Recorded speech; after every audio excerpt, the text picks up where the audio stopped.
American president Donald Trump ദാവോസിലെ ലോക സാമ്പത്തിക ഫോറത്തിൽ നിന്ന് മടങ്ങവേ മാധ്യമങ്ങളോട് ഒരു കാര്യം പറഞ്ഞിരുന്നു. ഞങ്ങളുടെ കണ്ണ് ഇറാനു മേലെയുണ്ട്. ആ ദിശയിലേക്ക് ഒരു വലിയ ഫ്ലോട്ടില് പോകുന്നുണ്ട്. എന്ത് സംഭവിക്കുമെന്ന് നോക്കാം എന്ന്. US കാരിയർ സ്ട്രൈക്ക് ഗ്രൂപ്പായ USS എബ്രഹാം ലിങ്കൺ നയിക്കുന്ന നാവികസേന സൗത്ത് ചൈന സീയിൽ നിന്ന് പടിഞ്ഞാറോട്ട് നീങ്ങി പേർഷ്യൻ ഗൾഫിലെ ഇറാൻ അടുത്തെത്തിയിരിക്കുകയാണ്.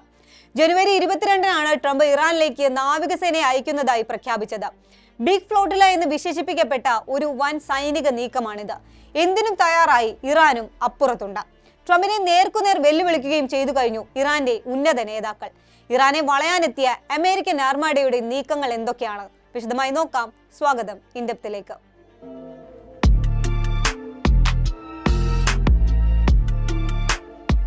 ഇറാനിലെ ഭരണവിരുദ്ധ പ്രതിഷേധങ്ങൾ വ്യാപകമാവുകയും സുരക്ഷാ സേന പ്രതിഷേധക്കാരെ അടിച്ചമർത്തുന്നുവെന്ന റിപ്പോർട്ടുകൾ പുറത്തു വന്നപ്പോഴും രക്ഷിക്കാൻ താൻ വരുമെന്ന് പ്രഖ്യാപിച്ച് രംഗത്തെത്തിയിരുന്നു ട്രംപ്.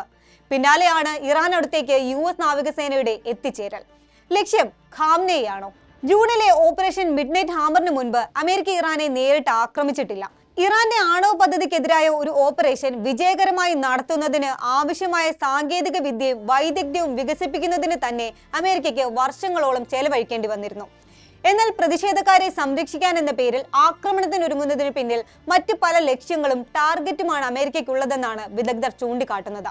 USS എബ്രഹാം ലിങ്കൺ മേഖലയിൽ എത്തുന്നതോടെ ട്രംപിന് ഒന്നല്ല, അതിൽ കൂടുതൽ ഓപ്ഷനുകളായിരിക്കും മുന്നിലുണ്ടാവുക. ഇറാന്റെ ആണവ മിസൈൽ പദ്ധതികൾ പോലുള്ള പരമ്പരാഗത ടാർഗറ്റുകളായിരിക്കും പ്രധാന ലക്ഷ്യം. പ്രതിഷേധക്കാരെ യഥാർത്ഥത്തിൽ സഹായിക്കില്ലെങ്കിലും ട്രംപിന് നേരെ ആരോപണങ്ങൾ ഉയരാതിരിക്കാൻ ഇത് മറയാകും. Islamic revolutionary guard corps, police സേന, പാരാമിലിറ്ററി ബസീദ് മിലീഷ്യ എന്നിവയുമായി ബന്ധപ്പെട്ട അടിസ്ഥാന സൗകര്യങ്ങളെയും വ്യക്തികളെയും ലക്ഷ്യമിട്ടുള്ള ആക്രമണമാണ് മറ്റൊരു ഓപ്ഷൻ. ഇറാന് 10 ലക്ഷത്തിലധികം സുരക്ഷാ ജീവനക്കാരുള്ളതായാണ് റിപ്പോർട്ട്. കഴിഞ്ഞ വർഷം ഇറാനുമായുണ്ടായ ഏറ്റുമുട്ടലുകളിൽ ഇസ്രായേൽ ഇറാന്റെ എണ്ണ കയറ്റുമതി ടെർമിനലുകൾ, ഖാർഗ് ദ്വീപ്, പ്രധാന പ്രകൃതിവാതക അടിസ്ഥാന സൗകര്യങ്ങൾ എന്നിവ ആക്രമിക്കുമെന്ന് ഊഹാപോഹങ്ങൾ ഉണ്ടായിരുന്നു. ഇങ്ങനെ ഒരു ആക്രമണം ഉണ്ടായാൽ ഇറാന്റെ സാമ്പത്തിക നില തകർക്കാൻ ഈ അവസരം ട്രംപ് പ്രയോജനപ്പെടുത്തിയേക്കുമെന്നും വിദഗ്ധർ ചൂണ്ടിക്കാട്ടുന്നു. ഭരണമാറ്റമാണ് US ലക്ഷ്യമിടുന്ന മറ്റൊരു നിർണായകമായ കാര്യം. ഇറാന്റെ പരമോന്നത നേതാവ് ആയത്തുള്ള അലി ഖാംനെയുടെ ഭരണത്തിനെതിരെ രാജ്യത്തിനുള്ളിൽ തന്നെ പ്രതിഷേധം ശക്തമാണ്. ഖാംനെയെ നീക്കം ചെയ്യണമെന്ന് പ്രതിഷേധക്കാരും ആവശ്യപ്പെടുന്നുണ്ട്. ഇസ്ലാമിക് റിപ്പബ്ലിക്കിന്റെ ചരിത്രത്തിൽ ഒരു തവണ മാത്രമേ സക്സഷൻ ഉണ്ടായിട്ടുള്ളൂ. ഖാംനെയ്ക്ക് ഏകകണ്ഠമായ പിൻഗാമിയില്ല. അദ്ദേഹത്തെ നീക്കം ചെയ്യുന്നത് അധികാരശൂന്യത സൃഷ്ടിക്കുമെന്നും വിദഗ്ധർ ചൂണ്ടിക്കാട്ടുന്നുണ്ട്. പിന്നെ എന്ത് സംഭവിക്കുമെന്ന് പ്രവചിക്കാനാകില്ലെന്ന് നിരീക്ഷകരും പറയുന്നു. ഇതിനിടയിലാണ് വിമാനവാഹിനി കപ്പലായ USS എബ്രഹാം ലിങ്കന്റെ നേതൃത്വത്തിലുള്ള കാരിയർ സ്ട്രൈക്ക് ഗ്രൂപ്പ് ഇറാൻ ലക്ഷ്യമാക്കി നീങ്ങുന്നത്.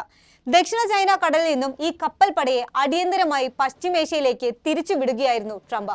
5000-ലധികം നാവികർ, അത്യാധുനിക F-35 യുദ്ധവിമാനങ്ങൾ, ഗൈഡഡ് മിസൈൽ ഡിസ്ട്രോയറുകൾ എന്നിവ ഈ സന്നാഹത്തിലുണ്ട്. മേഖലയിലെ അമേരിക്കൻ താവളങ്ങളുടെ സുരക്ഷ ഉറപ്പാക്കാൻ കൂടുതൽ പാട്രിയറ്റ് മിസൈൽ പ്രതിരോധ സംവിധാനങ്ങളും വിന്യസിച്ചിട്ടുള്ളതായാണ് റിപ്പോർട്ടുകൾ.